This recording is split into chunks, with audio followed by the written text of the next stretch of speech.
Olá, tudo bem? Eu sou Caio Mesquita, sou aluno de pós-graduação do Departamento de Engenharia de Transportes da Universidade Federal do Ceará.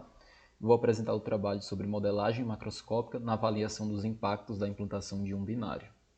Aqui é um sumário sobre o trabalho, Vamos passar pela introdução, um pouco sobre a revisão de modelagem de tráfego, o método apresentado neste trabalho, a identificação da problemática, caracterização da modelagem e avaliação dos impactos da intervenção baseado em alguns indicadores, e concluindo com as considerações finais do trabalho.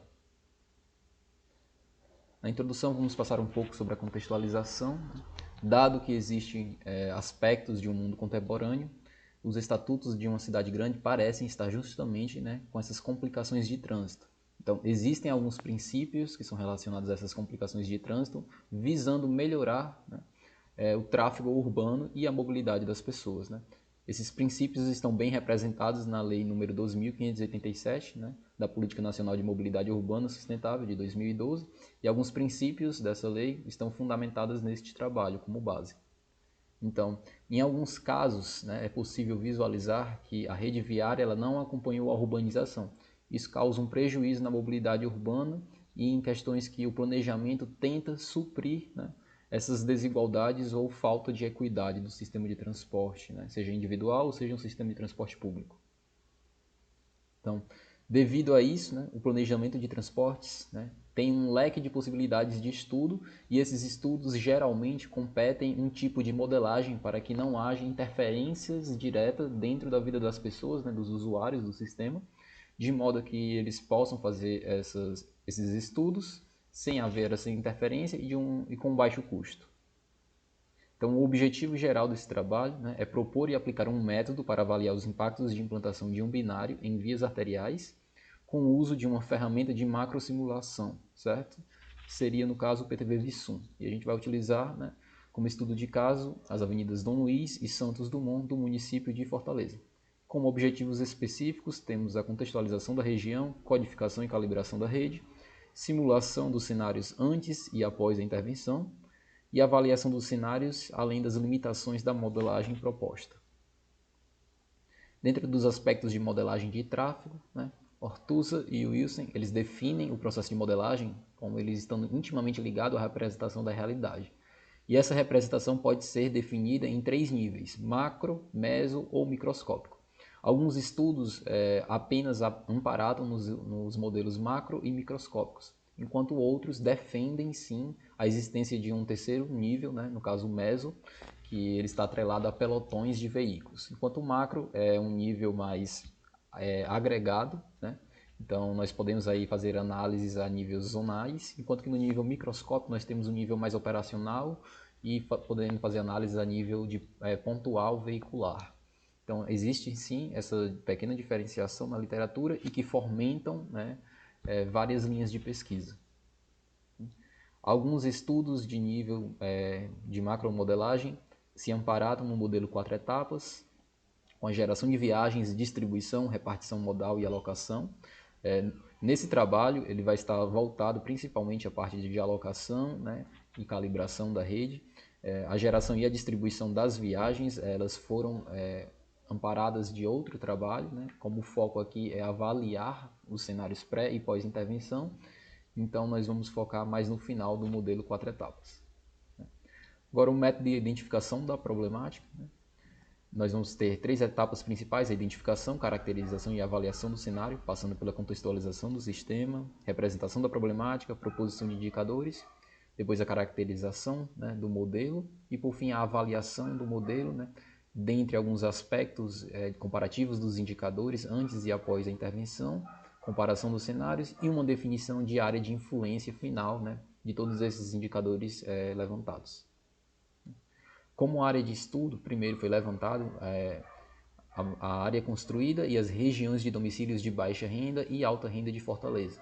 Então, foi definido como área de estudo a região de centralidade comercial de Fortaleza, por conta da sua grande área construída, dividida em percentil, certo? E por conta da grande quantidade de domicílios de baixa renda e alta renda nessa região. Ou seja, embora seja uma região comercial, existe um alto fluxo de usuários do sistema de transporte público e também do sistema individual motorizado. Então, existe um grande fluxo de pessoas, até mesmo de pedestres nessa região, que impacta, sim, se houver uma intervenção naquela região, vai acabar impactando de alguma forma a vida dessas pessoas.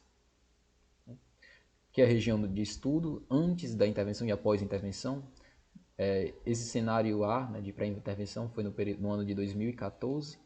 Então, a Prefeitura de Fortaleza ela propôs uma intervenção de um binário devido a uma questão de baixa fluidez na região, foi um dos principais pontos relatados pela Prefeitura.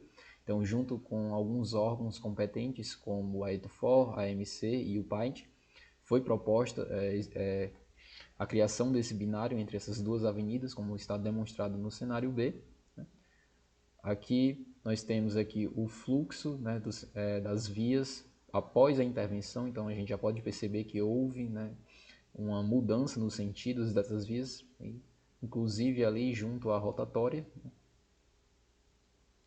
Baseado nos princípios ditos pela prefeitura e baseado também em levantamentos de dados de acidente, foram propostos alguns problemas, né, quanto ao nível de saturação nas vias arteriais, o elevado tempo de viagem, número elevado de acidentes, baixa fluidez de tráfego, atraso nas interseções, baixa acessibilidade entre zonas e elevada densidade vehicular.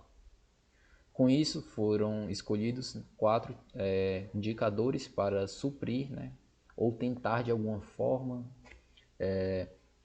correlacionar com as problemáticas levantadas.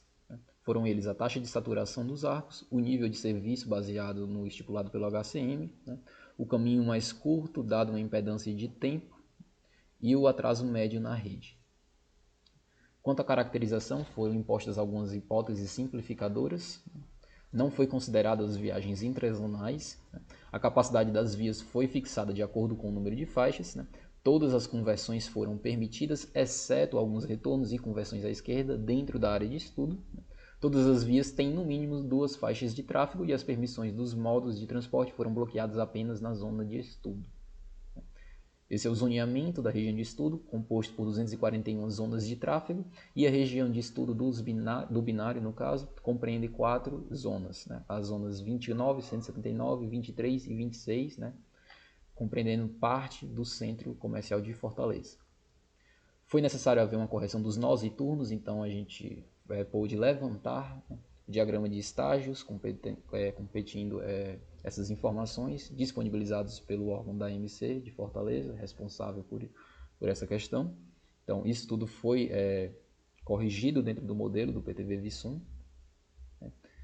Depois dessas correções de nós e turnos, né, as vias, os links, eles foram inseridos dentro do modelo, né, de outro trabalho, através de um modelo LUT. É válido ressaltar que, embora não seja a proposta desse trabalho, mas o modelo LUT, né, ele tem variáveis socioeconômicas como parâmetros de entrada, então torna-se de certa forma até mais precisa conforme a realidade da cidade de Fortaleza. Então, houveram correções nos links, definição dos tipos de vias, definição do número de faixas e as devidas correções. Posteriormente foram corrigidos os conectores com alguns parâmetros do próprio PTV Visum. E por fim, a modelagem final do cenário, antes da intervenção e após a intervenção, conforme foi delimitado pela Prefeitura. Foram definidas 4 matrizes para o transporte individual motorizado e 4 matrizes para o transporte público, competindo trabalho de alta e baixa renda, educação e motivos outros. Essas matrizes elas foram retiradas do trabalho de Souza, 2016, no qual ele avaliou, né, e além de avaliar a questão de mobilidade da cidade de Fortaleza, né, ele pôde validar essas matrizes. Então, a alocação do transporte individual motorizado escolhida foi do tipo equilíbrio estocástico do usuário, e a alocação do transporte público também foi um modelo com restrição de capacidade e aleatoriedade na escolha. Após alocado essas 8 matrizes, nós temos aí uma versão final com os valores agregados para antes da intervenção e após a intervenção. Por fim, foi realizada a avaliação dos impactos da intervenção, né? Nós temos uma comparação entre os indicadores da relação fluxo-velocidade, né? Conforme houve um aumento no fluxo, né? Houve uma queda de velocidade que já era esperado, embora a proposta da prefeitura era melhorar o fluxo daquela região. Houve um aumento em algumas vias posteriores ao binário, na taxa de saturação, no caso. Então, mesmo havendo uma melhora da taxa de saturação no binário, as vias transversais tiveram uma piora nesse quesito, desse indicador. O atraso médio de algumas vias do entorno também subiu para em torno de 8 segundos, mas, mais uma vez, a região do binário em si não houve queda, né, nesse indicador. Houve também uma comparação dos tempos de percurso, né? Esse indicador ele foi analisado mais a um nível zonal. Porém, é perceptível que, de acordo com as definições do HCM, o nível base, né, como limite de tempo de percurso, aumentou consideravelmente, principalmente na Avenida Dom Luiz, que compete a uma das vias do binário.